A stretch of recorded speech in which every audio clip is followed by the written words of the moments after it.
Bonjour et bienvenue pour cette vidéo de démonstration du logiciel Géomur développé par Geos.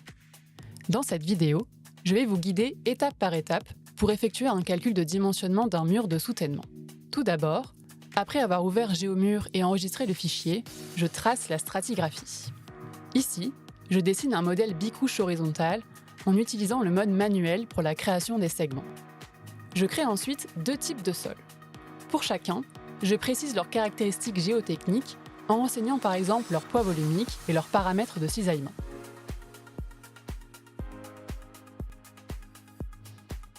Enfin, je fais attention à bien associer les sols aux segments préalablement dessinés.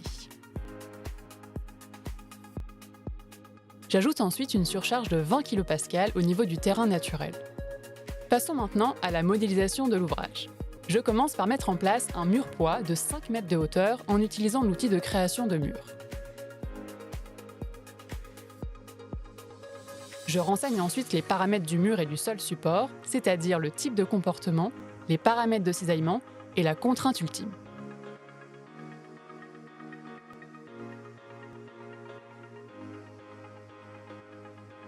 Géomur est désormais prêt à lancer le calcul. En cliquant sur « Afficher les résultats », on obtient le bilan des forces de l'ouvrage, composé du diagramme de poussée, du poids du mur et de la résultante des efforts. Le logiciel effectue également la vérification de la stabilité interne du mur poids par la méthode du tiers central.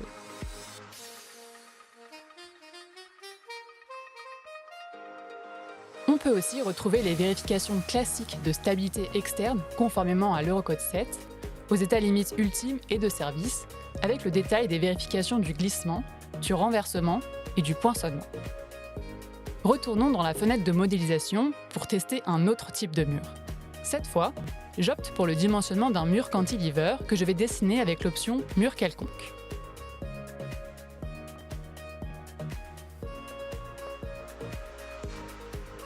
Après avoir créé la géométrie du mur, je vérifie que ses caractéristiques et celles du sol de fondation sont correctement renseignées.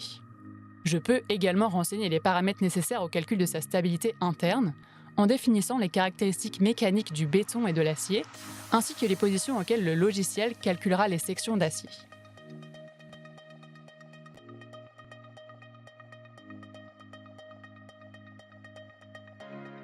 Je termine cette étape en définissant l'écran fictif du voile. En retournant dans la fenêtre des résultats, on retrouve le bilan des forces appliquées au mur de soutènement.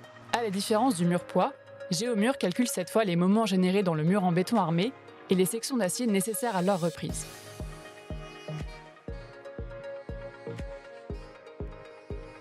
Enfin, comme précédemment, on retrouve les vérifications de stabilité externe conformément à l'Eurocode 7. Merci d'avoir suivi cette vidéo. Si vous souhaitez en savoir plus sur Géomur ou nos autres logiciels, rendez-vous sur geos.fr.